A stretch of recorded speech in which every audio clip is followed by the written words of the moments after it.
Yashodanandana Gajajanaranyana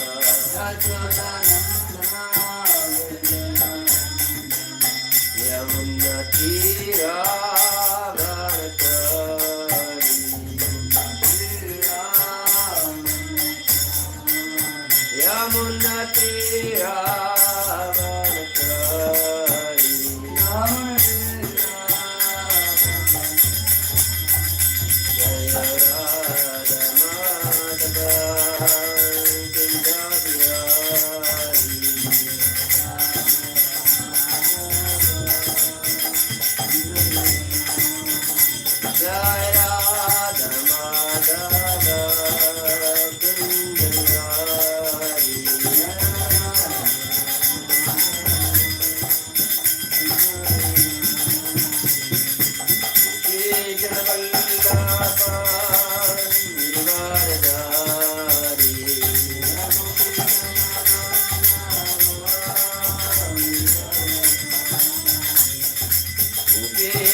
Yamunatira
Shri Srimad Shila Abhay Chandravinda Bhaktivedanta Swami Prabhupada ki jai Ananta Koti Vaishnavinda ki jai Namachara Shahardas Thakur ki jai Prem se kaho Shri Krishna Chaitanya Prabhu Nityananda Shri Advaita Gadadhara Shri Vasadi Gaura Bhaktivinoda ki jai Jai Shri Radha Krishna Gopa Gopinath Shyama Kundarata Kundagiri Govardhan ki jai Nitai Gaur Pramanandi Oh glorious symbol devotees, Hare Krishna.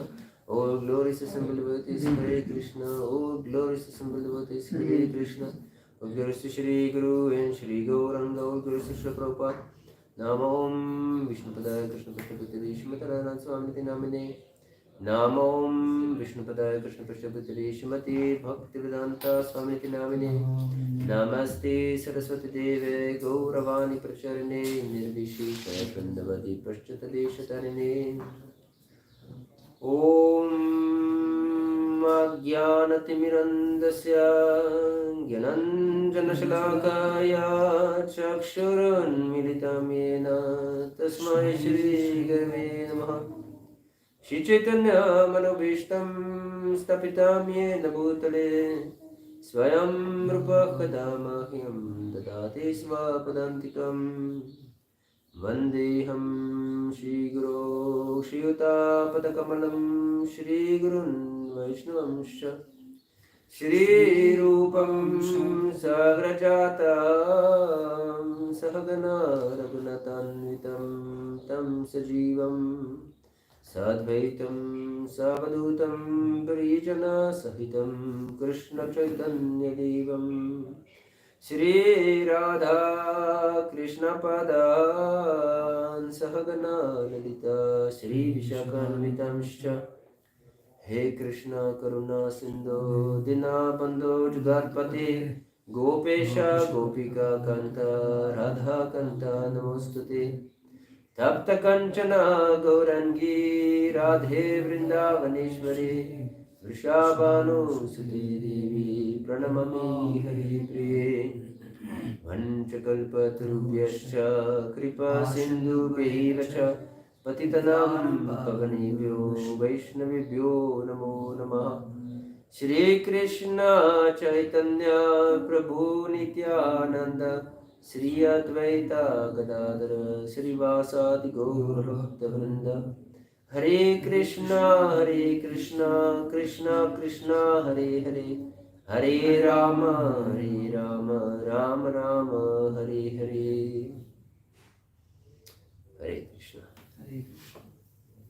So we continue our discussion on divine qualities from 16th chapter of Bhagavad Gita, in connection also with different pastimes of the Lord, especially. Sorry? Do you need the book? No, thank you. It's my book here. The words are 16 point? 16th chapter, verses 1 to 3. 1 to 3. Yes. You are still in the first verse.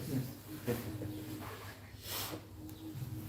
So yesterday we discussed Abhayam Shuddha. yes, Bhava Samshuddhi, existence, purification of our existence. And now we will discuss the next item, a divine quality, and it's Jnana Yoga Vyavastiti, cultivating of spiritual knowledge. One may think that Jnana Yoga is many times despised by the devotees, but we should know what kind of jnana is despised by the devotees. It's about impersonal understanding of the Supreme, but not the knowledge itself. When in the definition of pure devotional service by Rupa Goswami, he explains Anya Bilashita Shunyam Jnana Karma Denavritam Anukulena Krishna Nushiyanam Bhakti Uttama. And in this particular verse, Hare Krishna, in this particular verse, Rupa Goswami explains that the real problem for devotional service are material desires, and therefore it should be Anya Bilashita Shunyam. Anya means other, and Abhilasha means desire, and Abhilashita means we can say tendency to desire. So this we should be completely free of all tendencies to desire. And although we explained already, we have so many different desires, who can count them? Especially on the stage of sadhana, means we haven't attained perfection yet. So that means that we still have some material desires in our heart. But this Anya Bilashita means that although there are some material desires in the heart, or maybe many material desires in the heart, the proper attitude of a devotee is not desiring them, or rather desiring to get rid of them. And this is proper attitude of a devotee. So one should not think, I'm a conditioned soul, so this verse Anya Vilashita Shunyam Jnana Karmadya Navritam doesn't apply to me.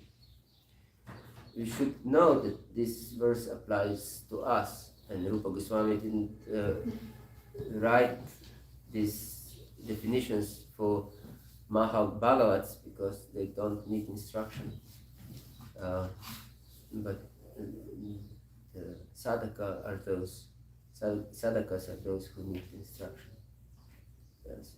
So, and therefore, we should follow the path of pure devotional service. Although we may have not achieved it yet, but it's important to follow the path of pure devotional service, not mixed devotional service. We mentioned yesterday how Narottam Das Thakur explains that we shouldn't associate with materialists or mixed devotees also. So yes, so we shouldn't be one of the mixed devotees. Our goal is to achieve Krishna Prema, I assume. That is common goal. So whatever other desire of pleasing Krishna, because Prema is the desire to please Krishna actually, and nothing else, is harmful for my bhakti. Therefore, we should give it up. And although it's so common that the devotees are praying to the Lord for different boons, even material boons, if we want to achieve our goal, we should give up such prayers. Yes. For example, prayers for health or for security or for anything else. Yes. Maybe you have heard, I don't know, that Nrsimhadev from Mayapur is famous as Dr. Nrsimhadev. Have you heard this? Mm-hmm. Yes. You have heard. Yes, Dr. Nrsimhadev. Because he's merciful and he cures devotees. Devotees are paying for some yagya for Dr. Nrsimhadev and they get cured. But yes, Dr. Nrsimhadev is very merciful and he fulfills the desires of his devotees. But he will not give them bhakti. With this prayer for mood, for health, good husband, good wife, good relationship within the family, for peace in this world. Yes, these are all material desires, and the Lord may fulfill them, no problem. But it's offensive to the pure devotional service. Yes, and it will be a great impediment in our progress to our desired goal. So we should understand that we should follow pure devotional service. Yes, the path of pure devotional service. So these are anya bilasha, other desires. But when he explains about jnana, Rupa Goswami doesn't say jnana karma shunya, but he says jnana karmadya anavritam. Avritam means to cover something, and anavritam means it's not covered. So our bhakti shouldn't be covered by jnana or karma or yoga or adi means and etc. So by other things like yoga, like tapasya, and other endeavors for some perfection. That means that we should not reject them, but we should be very careful that they don't cover our bhakti. And therefore, I'm stressing so much for these qualities that we don't practice them separately from bhakti. Because if we try to become a good person according to these qualities, without focusing on satisfying Krishna, it would be jnana avrita. Because goodness is the cause of jnana and happiness. And so by understanding what is good and what is bad, this is jnana, and that we are not this body and so on, this is also jnana. We may practice certain qualities with the desire to be a better person, or to be that I can live peacefully with other devotees, even if I live in ashram, for example, or that I can have a better relationship with any human being. So if this is my focus on acquiring different qualities, I have missed my goal again. This is jnana avrita, covering of jnana, and its impediment to my bhakti. So always should be my focus bhakti, not anything else. So that doesn't mean that we disregard these teachings of Krishna about the qualities. Quite the opposite, because Krishna himself explained them, that they are godly qualities, divine qualities. We know from Krishna himself that this is pleasing to him. Yes. Otherwise, why he would explain this? It would be useless to explain such a thing. So yes, these qualities are pleasing to him. So we try to acquire them to please him, not to be a good person ourselves, but to please Krishna. And when I see my imperfections and impurities in my heart, and I can see how far I am away from these qualities, I beg Krishna, please help me. I'm helpless to please you. Actually, how can I please you if you will not help me? So it's impossible for me. I'm full of impurities. The very fact that I have this body is proof that I'm full of impurities. Yes. So this jnana yoga vyavastiti, acquiring spiritual knowledge, is extremely important, because by acquiring knowledge, we know what is pleasing to Krishna and what is displeasing to Krishna. Yes. Because we can hear many times that this jnana is not important. But jnana, proper jnana, is natural also side effect of bhakti. Vasudeva Bhagavati Bhakti Yoga Prayojita Janayate Shuvairangyam Jnanam Jayat Ahaitikam. Yes. So if we perform bhakti properly, we'll gain knowledge by Krishna's mercy himself. So therefore we should know many things in devotional service. And the most important aspect of this knowledge is to please Krishna again. So this is the whole focus point of any our activity, should be to please Krishna.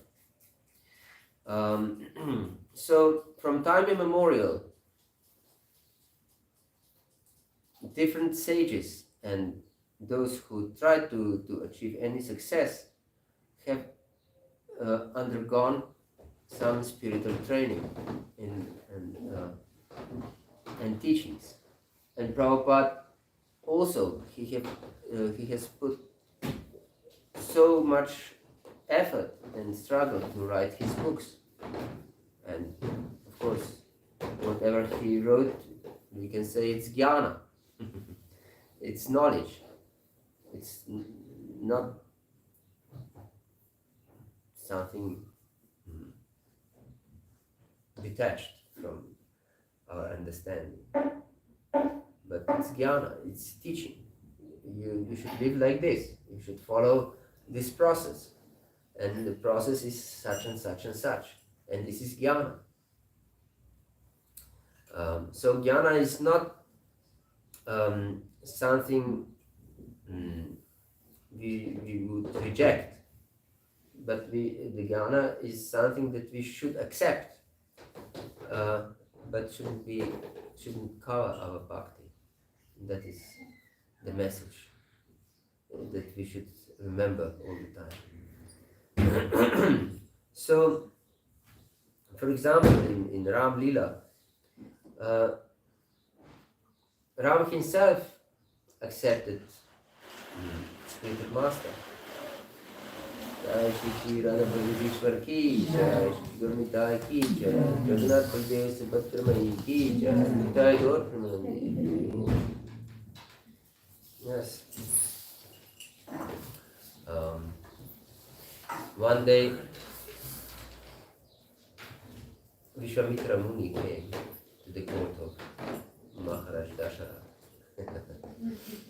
And Maharaj Dasharatha showed by his example how to properly receive such a great sage. And he put him on the throne, washed his feet, bowed down to him. Although he was very powerful king himself, and not just powerful king, his sons were the supreme personality of Godhead. All of them. Yes. So he was, one may say, properly, much more advanced than Vishwamitra Muni. But still, because of social position, he accepted him as a spiritual guide and preceptor and sage that is worthy of worship. So, and he served him in many ways, and he explained to him that practically everything that I have is yours. Just say your word and everything will be done. I can give you everything. And then Vishwamitra Muni said that he would like to have Ram to accompany him in the forest to fight against demons. And this was a death blow for Dasharatha, because he was completely attached to Ram, as a devotee should be, attached to the Lord. So, and he said, but he's a young boy, he's not trained yet properly. So this training should be applied for every one of us. Yes. He said, how can he fight against demons? And then he heard about these demons were Maricha and Subhabu, who were connected with Ravana. So actually Ravan was creating disturbance indirectly to great sages. And who can fight against Ravana? No one can fight against Ravana. And Vishwamitra Muni wanted this fragile boy to fight against these terrible Rakshasas. Yes, but because this was his promise that he would give everything, so finally he had to submit. and he gave Ram. And Lakshman also went along. So along the way, they accepted many teachings from Vishwamitra Muni, and mantras and instructions.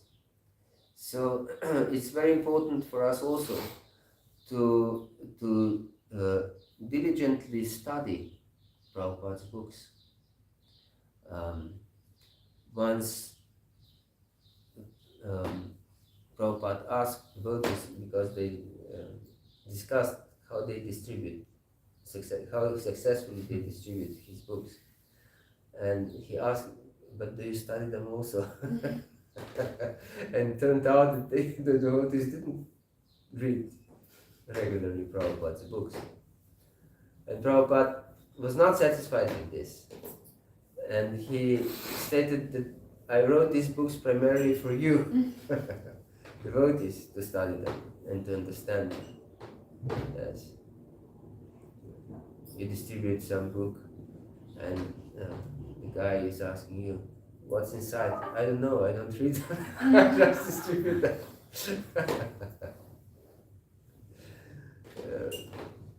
It's craziness. So we should read books and cultivate spiritual knowledge. Cultivate spiritual knowledge. Not for the knowledge's sake, again, but to please Krishna. Yes. Because what jnana means? Jnana means I know I'm not this body. And if I know that I'm not this body, why should I bother with the body? Yes. This was many times in these fanatical times mentioned. If someone was ill or feeling some weakness or anything, Prabhu, you're not this body. Yes, this is jnana, but it shouldn't cover our bhakti, our care for ourselves and for others. So if we understand we are not this body, why would we bother with the body? We would leave it where it is and not be concerned about it. We wouldn't eat, we wouldn't drink, we wouldn't care if the body is sleeping or is awake.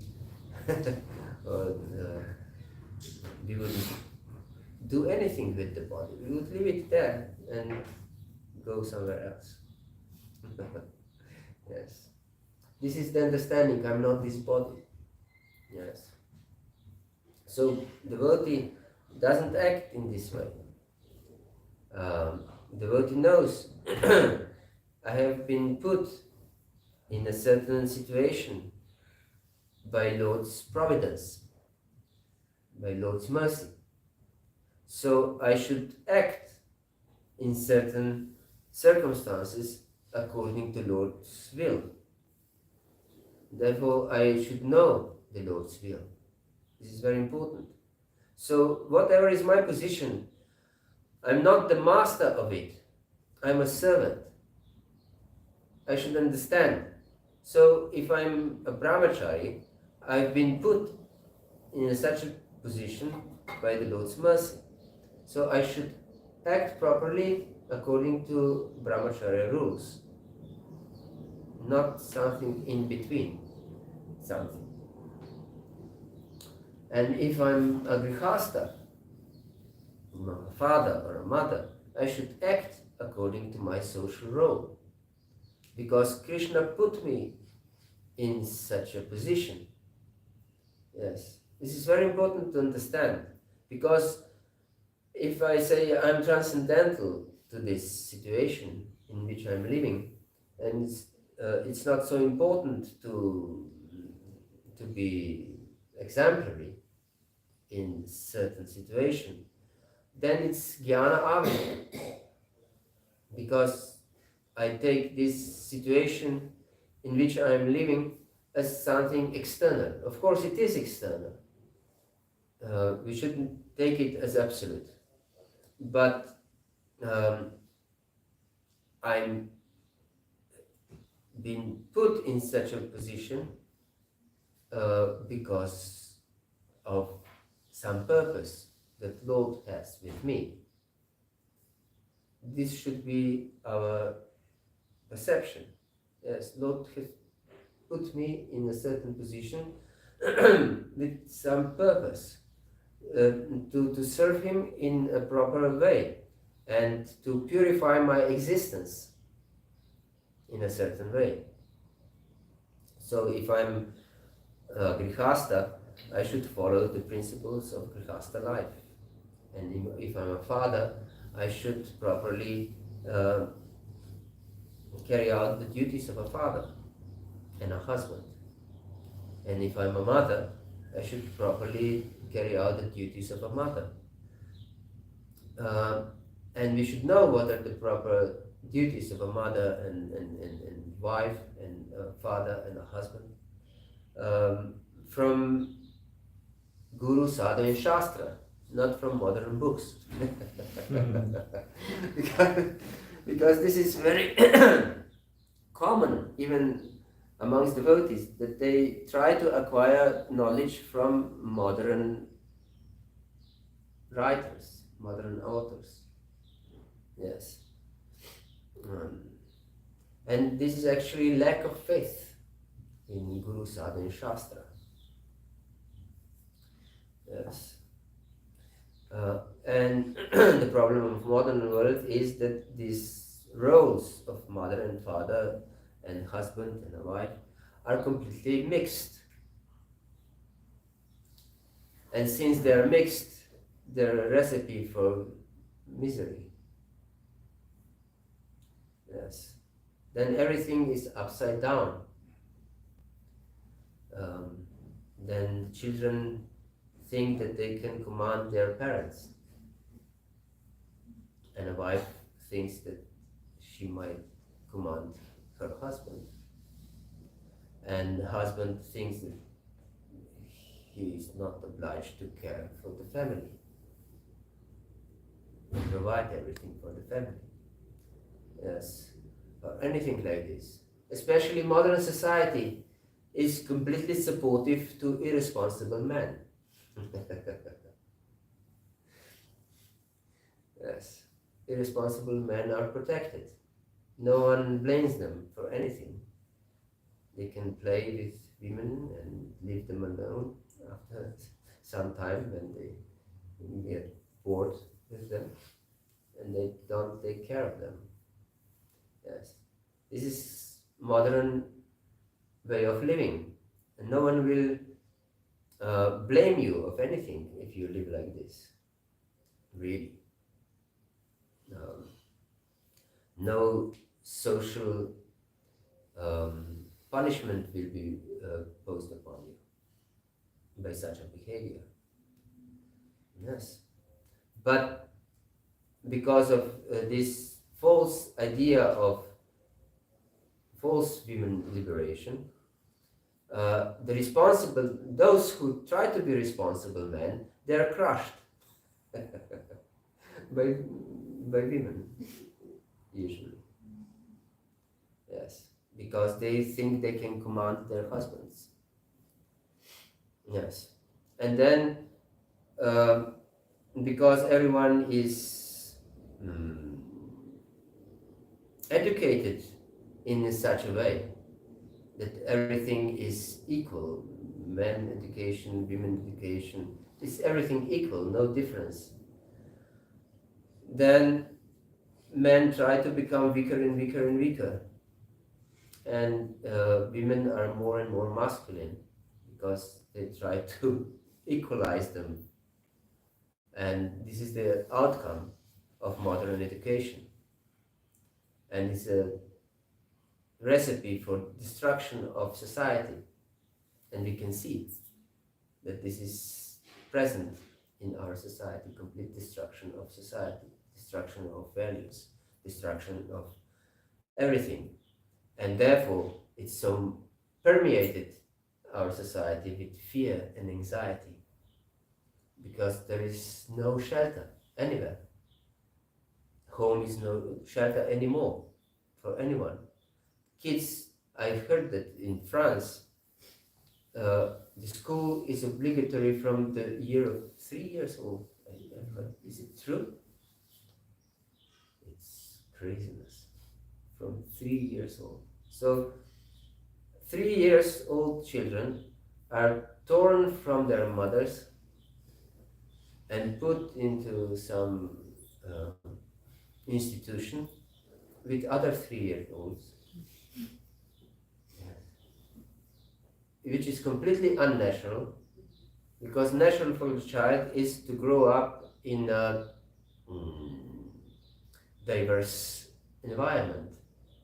Smaller children, children of the same age, older children, grown up with everyone. But then suddenly he's put into the group of his own age, and therefore the whole society is wondering why there is a generation gap happens, because people are associating with the group of their own age, and this subculture, they create certain subculture, and they have feeling that no one understands them, and they don't understand the world of the adults, and therefore there is a generation gap created, and there is fight. Yes, no one respects anyone. They don't respect teachers, they don't respect parents, they don't respect any authority. So then in such an environment, even spiritual life becomes practically impossible. And no one is really serious in his spiritual pursuit, because everything is just a joke. There is no authority. Yes. Therefore, I follow 3 regulative principles, not 4. And Prahladananda Swami, this is Prahladananda Swami's joke. I follow 3 regulative principles: no meat, no fish, no eggs.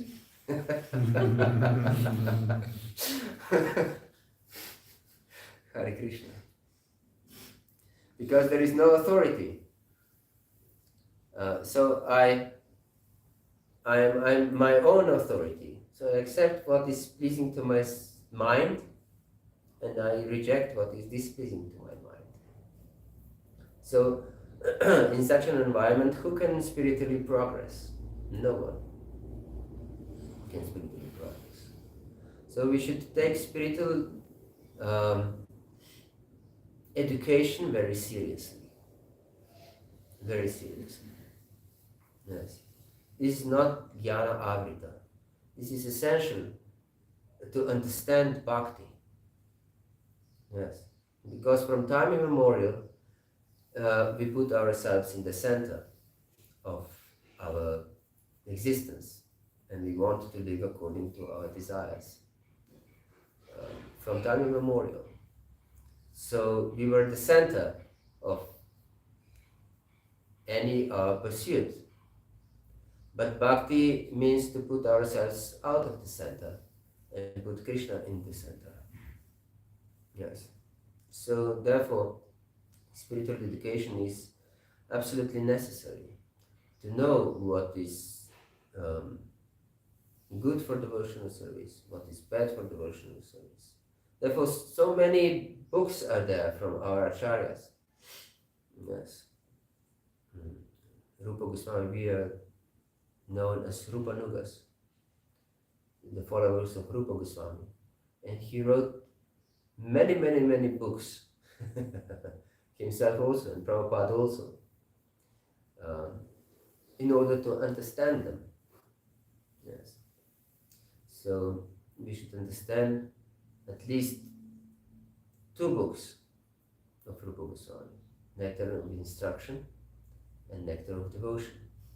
And therefore Prabhupada put so much effort in translating these 2 books of Rupa Goswami.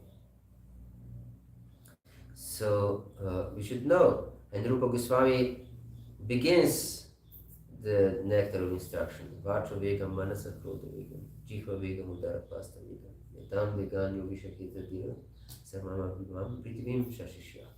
So, first he speaks about this pushings or urges of the body. Yes, urges of the body. Yes, like Vacha Begum, urge to speak. So, this is so powerful urge. No one can. I'm observing lately this urge to speak. Everyone is speaking. If you go to a bus or a train, or you hear chatting all the time. Yes,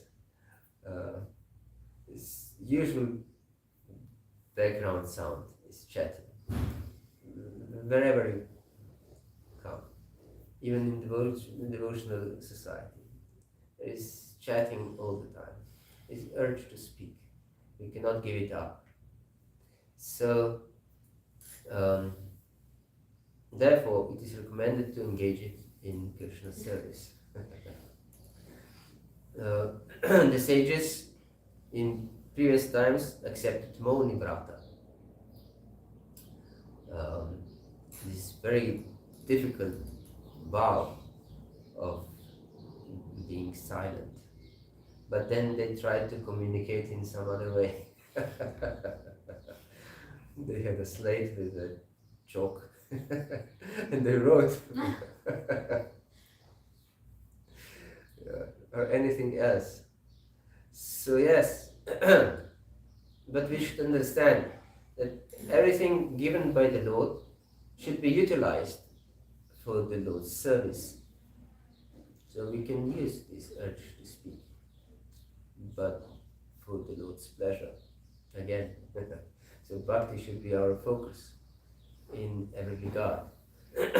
Maybe, of course, maybe we are not on this level yet to always focus that we use our tongue, we use our power to speech for the Lord's pleasure, but we should we should pray for. Yes, we should pray for. Therefore, personal instruction of Lord Chaitanya to Raghunath Das Goswami was Gramya katha nashunibe, Gramya bharata na kohibe. Yes. Don't hear gossip and don't speak it. Yes. This is very important to understand. Gramya katha, the village talk, village chat.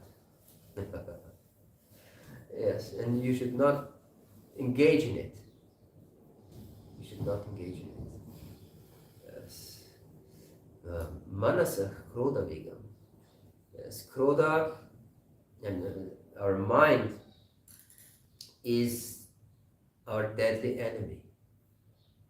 In Bhagavad Gita, as explained, it can be a friend if engaged in Krishna's service, but if we don't succeed in this, it's deadly enemy. And even if we turn it to our friend, it's not an ordinary friend, because we trust ordinary friends, but mind shouldn't be trusted at any time. It is explained in 5th canto of Srimad Bhagavatam. Nityam dadati kamasya chidramata anuira yogina krita maitrasya patyur jayava pumshali. It means that if one trusts the mind, he's like a husband of a prostitute who trusts his wife. He'll definitely be cheated. And Prabhupada translates a little bit, he broadens the translation a little bit, and he says that that lovers of such a wife will definitely kill the husband. So if we trust our mind at any stage, we are like this husband, foolish husband who trusts unchaste wife. Yes. So we shouldn't be like a foolish husband.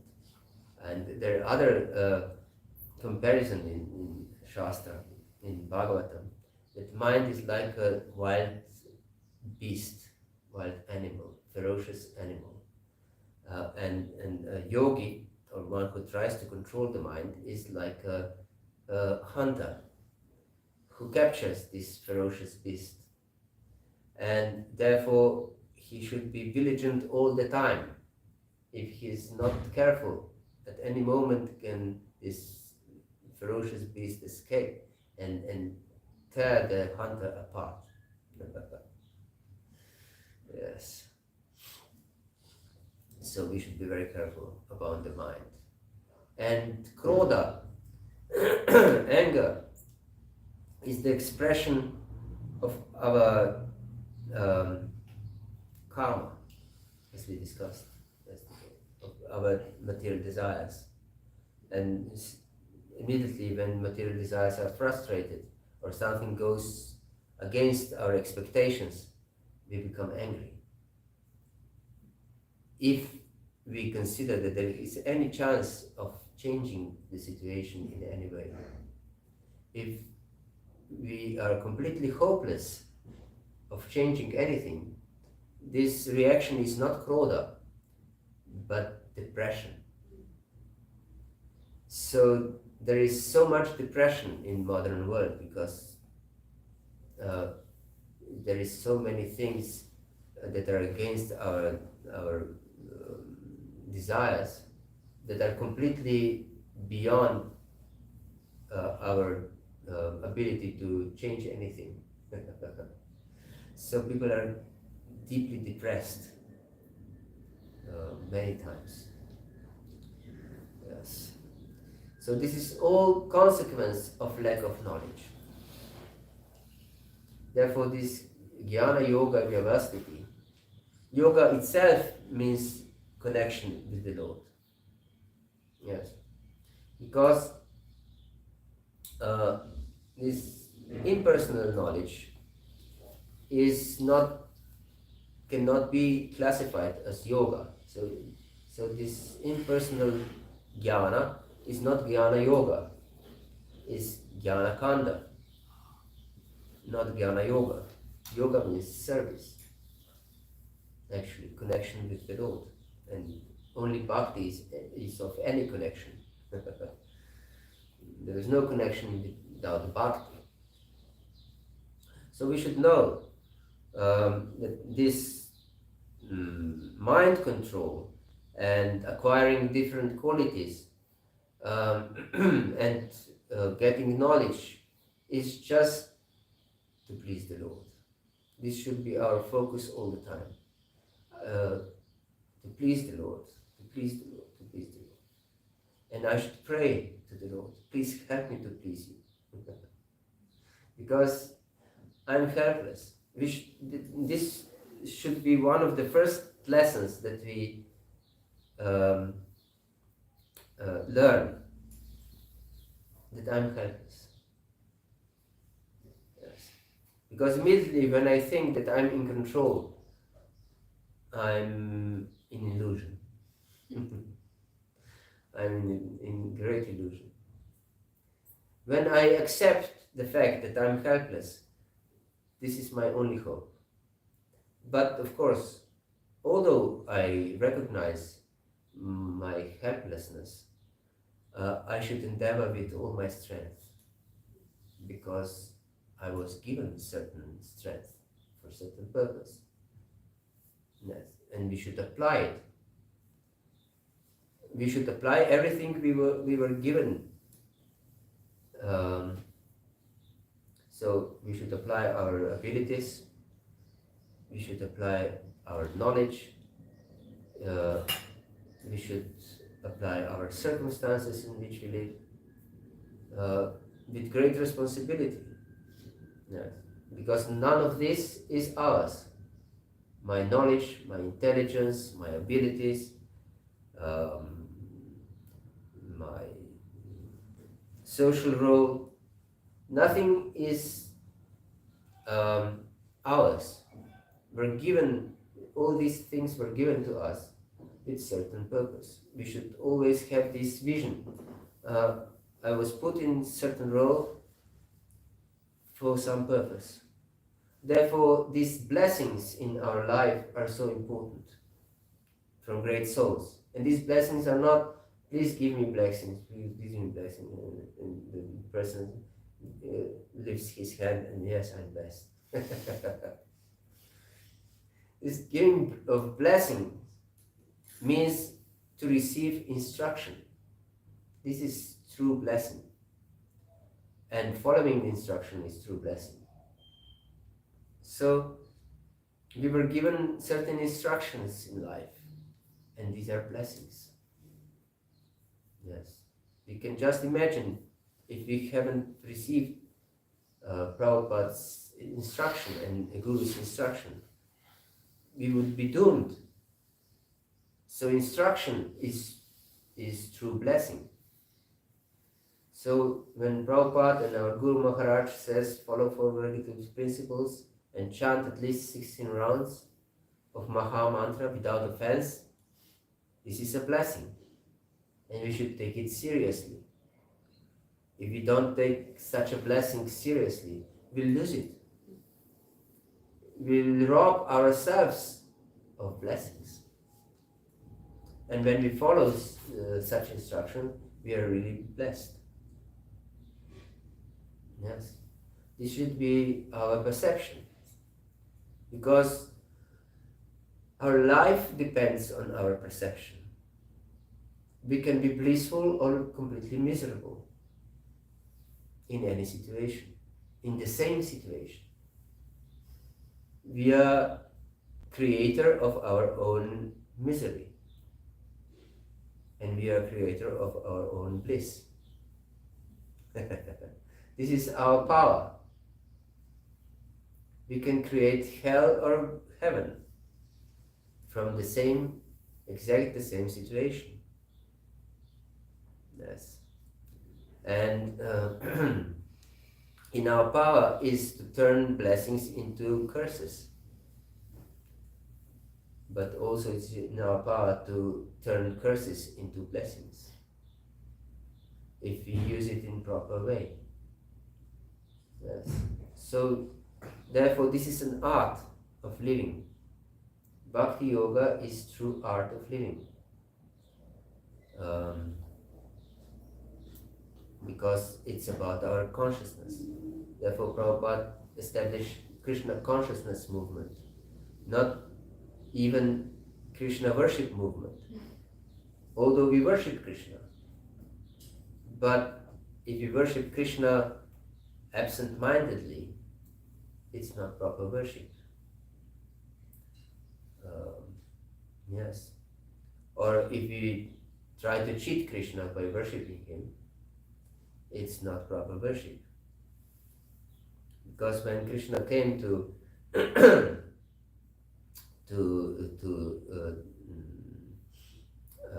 Hastinapur to negotiate peace with Duryodhana and Dhritarashtra, Duryodhana accepted Krishna with utmost hospitality possible. No devotee can accept Krishna with such reception as Duryodhana accepted Krishna. He organized the kirtan party group to accept Krishna with kirtan, because he knew that Krishna loves kirtan. Then he prepared perfect feast for Krishna, with the best food for Krishna. And he accepted Krishna on the new golden throne. Everything for Krishna. Yes. But Krishna didn't want to accept anything from Duryodhana, because he doesn't need anything. Yes. We should understand that spirit wants only love. Every spirit. And we are spark of spirit. So we are also interested only in love, in nothing else. Even the most ardent atheists are interested only in absolute love. Love of Krishna. But they don't know it. And therefore they pursue their happiness in some chasing of some sparks of the absolute. Yes, of Krishna. So we should know how to turn curses into blessings, and use the blessings for developing what we really want to develop. This means pure, unalloyed love for Krishna, for Radha and Krishna. So this is Jnana Yoga Vyavastiti, cultivating spiritual knowledge. We cannot live with proper attitude without being instructed, and without accepting instructions in a proper mood and way, and without living in a proper mood and way according to our social position, with our current social position. Yes. Hare Krishna. Do you have any comment or question or doubt? Yes, please. About material desires, we can often hear, and you said also that we have not to wish the material desires, actually in practical way, how is it possible not to wish the material desires besides to change it for higher taste, that it naturally change with sadhana and practice? How is it possible to control it or not to wish when they are, and to be honest with ourselves? How is this possible?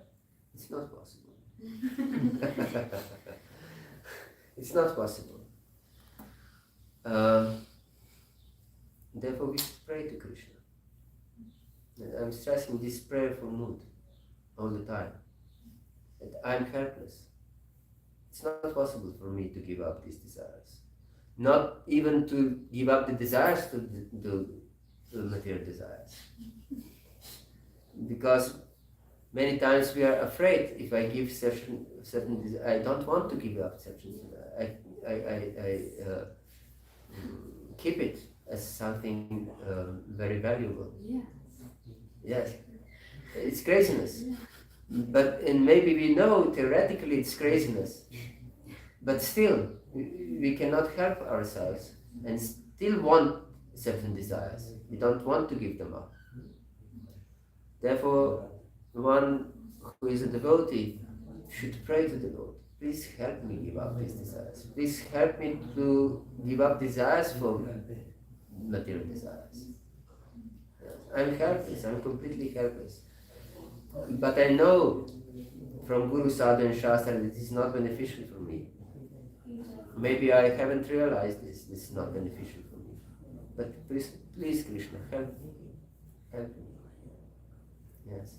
If I have such an attitude, this is proper way. Immediately when I say it's not harmful certain things, when we try to justify our weaknesses,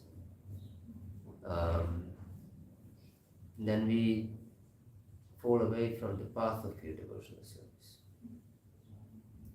But even though we are attached to some material desires and we don't really wish to give them up, but if we pray to the Lord, please help me purify my existence, help me understand that this is not good for me, these certain desires. This doesn't mean that we don't strive for certain goals in our life.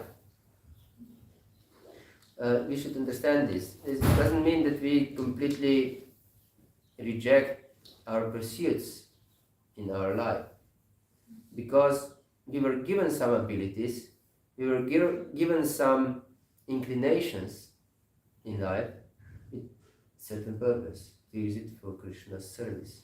So if I have inclination to study, you should go and study, but use this knowledge exclusively for Krishna. And money that I receive from certain engagements in this life to serve Krishna. So we shouldn't misunderstand this, that then we should give up any pursuit in our life if we are not on this level. Of course, if we are completely have no inclination to anything in this world, then we should just focus on activities of pure devotional service, and we should engage in them wholeheartedly. We shouldn't discourage also this mood of complete renunciation. It's good. Vairagya Vidya Nitya Bhakti Yoga. It's explained by Lord Chaitanya himself that this bhakti is the essence of vairagya, and you can give up the whole world for Krishna, no problem. We should give up whole world for Krishna, but as long as we have any inclination to act in this world, we should for service to Krishna, of course. And that should be our prayer. Krishna, please help me to serve you in any situation. Even though I pursue certain goals, let me purify my intentions. Let me purify my motivations. Yes.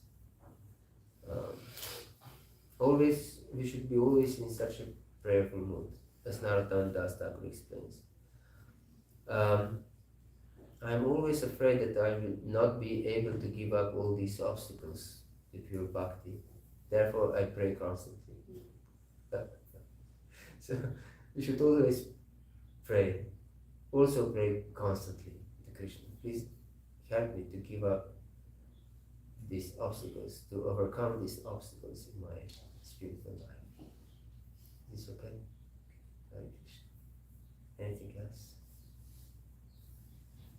Yes? You were sharing this saying of Srila Prabhupada about studying the books that it's meant for devotees, and wanted to hear from you your experience or your advice on studying the books of Srila Prabhupada, because sometimes, especially in temple, you may think that, okay, I participate to the class of Bhagavatam and that's it. I did my reading for the day. So what does it mean to study books of Srila Prabhupada more specifically? Yes, we should study the books regularly. It's not listening to the class is very important. We can not skip it. It's essential for our spiritual life. Even if we cannot physically come to the class, we should hear it, the recording, if nothing else.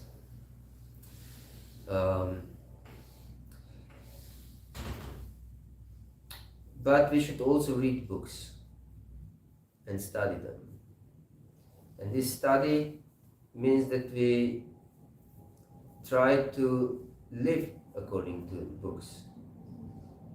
If we just read them, that means that we don't try to apply the teachings in our everyday life. So we should try to apply the teachings in our everyday life. So when we read about these qualities, for example, we try to live according to these qualities. Yes. And we can practice. Therefore, Krishna time and again stresses practice. Abhyasa yoga yuktina citta sarnana kamina paramam purusham yati patana chintana. This abhyasa yoga means drill of our consciousness. like a military drill. Yes. So we should practice it. Whatever we read, we should practice. Yes, I haven't achieved this, but it's beneficial for me, so I should practice. And then it will come from the jnana level to vijnana level when we practice. Of course, we should try also to memorize things that we read. Therefore, there is a Latin proverb, repetitium est mater studiorum. Repeating is the mother of study, of learning. That means that we should read books again and again and again. So when we read the whole Bhagavatam, we shouldn't just tick, yes, I have read Bhagavatam. But I should immediately start to read Bhagavatam again. And also Bhagavad Gita, again and again and again. And Chaitanya Charitamrita, again and again and again. At least these three books should be constantly read. Again and again and again. Yes. And also other books like Ishopanishad, Nectar of Instruction, Nectar of Devotion. These basic books, most important books of spiritual understanding, which should be read again and again and again. But especially Bhagavatam and Bhagavad Gita and Chaitanya Charitamrita. There should be not a day passed without reading them. And for whole life, not just for a certain period of time. We should read them again and again and again. Also other books, but never skip these three. Of course, first, if you haven't read them, first you go and read them all, one by one. But when you finish one, don't keep it aside. Start to read it again. Yes. And then you will remember. By constant reading, this is the best way to remember things. Yes. This is also my experience, personally. By constant reading, then I remember something. Otherwise, if you read something only once, you will forget it, definitely. Even if you read it twice, you will forget it. Yeah. So certain instructions are repeated, even in Shastra, although in those times, whatever it was heard, it was remembered. But still some verses are repeated. There are two verses, half of verses repeated in Bhagavad Gita. And Sarva Dharman Parityaja Mavrikam Sharanam Vraja. This part is repeated twice. Once in 9th chapter and once in 18th chapter. And the other one is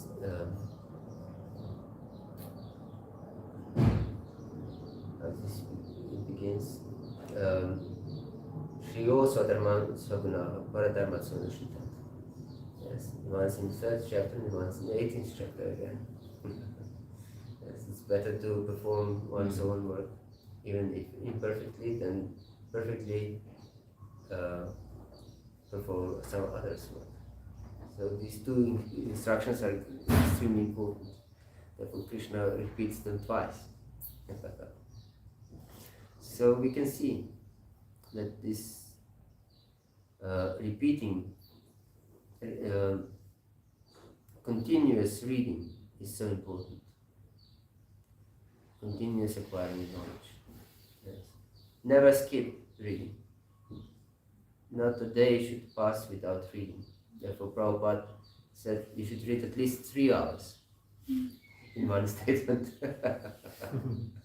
But 1 hour is minimum. Like chanting 16 rounds. This is bare minimum. This is to keep our head above the water, not to drown. Or like we have this idea of people in the concentration camp. Those who survived, they were living on minimum. Yes. Or there is some minimum wage in the country prescribed. At least such payment should be given to some worker. Not below this is forbidden, isn't it? Mhm. It's also French language. Yes.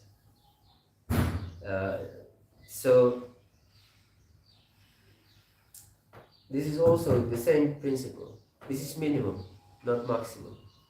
You should strive to get some more chanting, if possible. This is minimum, barely to survive. So this is should be our attitude in our studies also. Not to read just to tick. Yes, I have read an hour and put alarm clock. Or my standard is to at least read a verse per day or something. Or I don't have any standard. This shouldn't be our attitude. Our attitude should be to go deep in whatever we do. Actually, go deep to grasp the essence, because Krishna is Saragra, one who accepts the essence, accepts the heart. And this should be our attitude, to grasp the essence. Yes. Also in our studies. Hare Krishna. Yes. So I will come back to the initial questions, material sides, material aspiration we have, and we also did this, we can engage some our inclination. But you have already achieved a lot of experience in realization most of the time when we are Mataji and we have certain inclination. Our society and parents and everyone is you shouldn't try to have a lot of higher aspiration. It will create a disturbance in your married life. No, you should not aspire for higher education. So many things, even in Varnashrama Dharma, it's not recommended to women to aspire for, but we have some kind of inclination towards it. And everyone is kind of against, but it's like you are for getting higher education, or whatever it is, some kind of inclination. But society is not like supportive. And you understand the goal is not to achieve some material pursuits. It's to follow Krishna and obviously develop love for Krishna. But still we are at that level where we are not completely surrendered, and also nobody is like, if you like, I'm not supported on what my inspiration and what my aspiration is in that. Yes.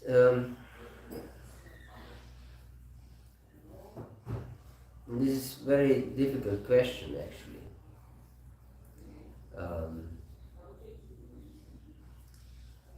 Not because of theory, but because of practice.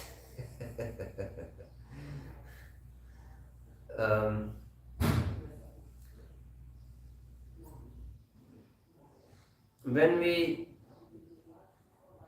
embark some social position, a certain way of living, then this way of life carries along also certain responsibilities.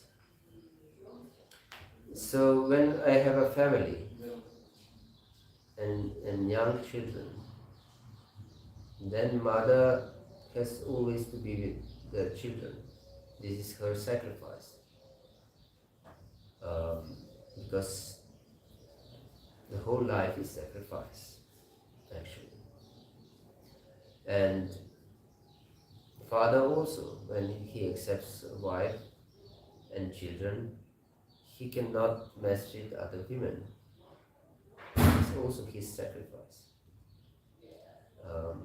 Or he cannot hang out with his friends. this is also his sacrifice.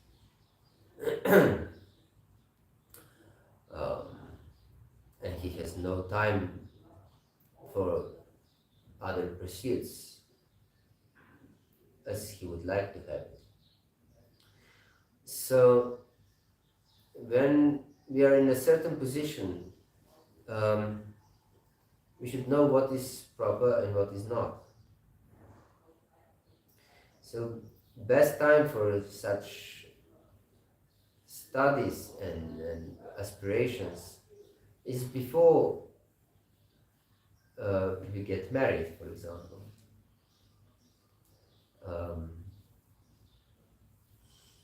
Because after we get married, we have new responsibilities in life. This is very important to understand.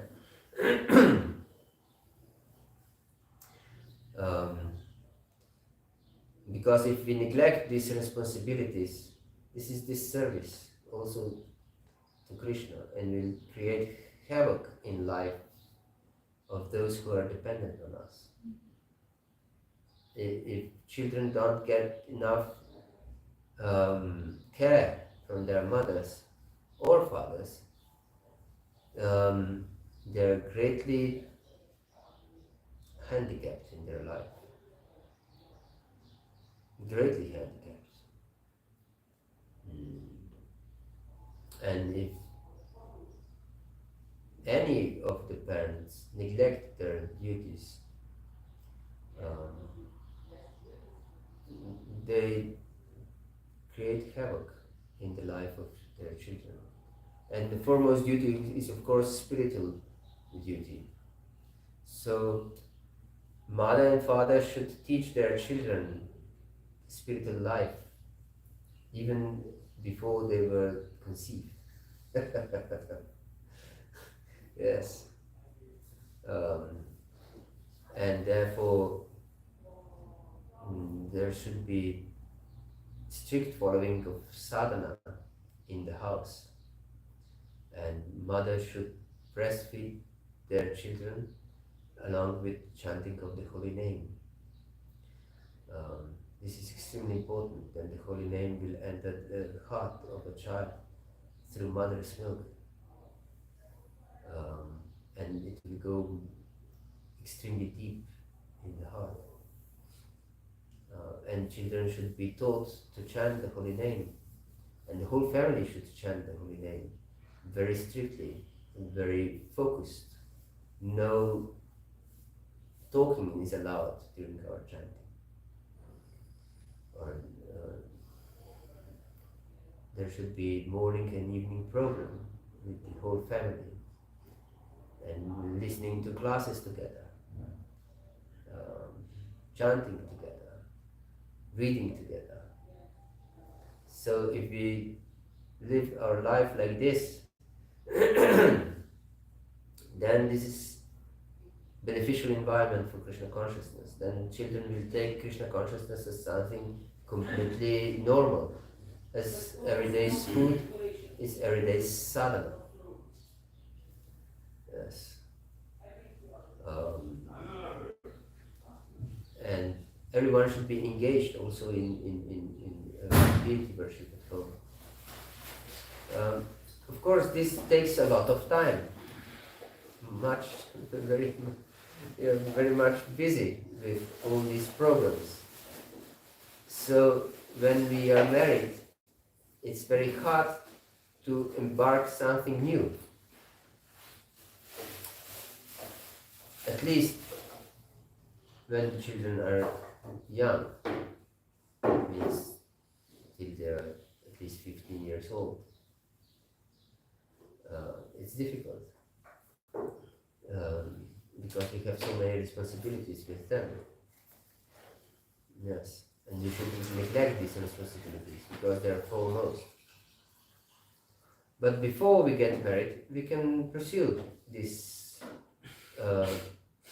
desires that we have and try to purify them with proper attitude. Yes, this is extremely important to understand. because otherwise in married life we will be frustrated and depressed, and we'll get feeling no one is supporting me and everyone disregards my desires. But we should properly enter the Grihastha ashram with proper consciousness and understanding, and willingly accept the sacrifice along with it. The problem of modern society, modern world, is that we want to extract enjoyment from everything we do, and we are not taught to sacrifice. But actually any ashram, therefore Prabhupada stressed this varnashram dharma, every ashram is a sacrifice. And also Krishna explained this in the 3rd chapter of Bhagavad Gita, Yagyartat karmano nyatara lokan karma bandhana, tatartam apitote mukta sankhak samachara. That every work should be performed as a sacrifice for me. So that means whole life is sacrifice. So when we are children, we also have to sacrifice to live according to the instruction of our parents. This is also sacrifice, especially if the parents are devotees. And when we study, then we sacrifice our time to enjoyment for studies. We should take our studies very seriously as a service again. And when we are brahmacharis, this is some type of sacrifice. And when we enter Grihastha ashram, if someone enters Grihastha ashram with the idea to enjoy, he will suffer terribly. Guaranteed. Yes. This is my guarantee. Yes. He will suffer. Therefore, we should enter any ashram, or if we enter Vanaprastha ashram just to get out of the responsibilities, that means to enjoy, we will suffer. Or we embark sannyasa to be recognized in society, or to have disciples, or anything like this, any improper reason, we will suffer. And we fall down, most probably. And even if we don't, we will suffer. So we should embark any situation in life with desire to sacrifice. Yes. Sacrifice sounds like poison. But it's poison in the beginning and nectar at the end, as Krishna explains in the 18th chapter of Bhagavad Gita. So yes, we should take life seriously, with desire to please Krishna. This should be our focus. And therefore, if we follow proper time in our life, it's most easy way. So when we are young and not engaged in some responsibilities of family life or anything like this, then we can pursue our studies. It's proper time for this. But when we marry, then it's proper time for something else. And this should be put aside. And as a sacrifice again. And when we take this as a sacrifice for Krishna's pleasure, then it becomes can become, if we have proper attitude, a source of our bliss, deep satisfaction.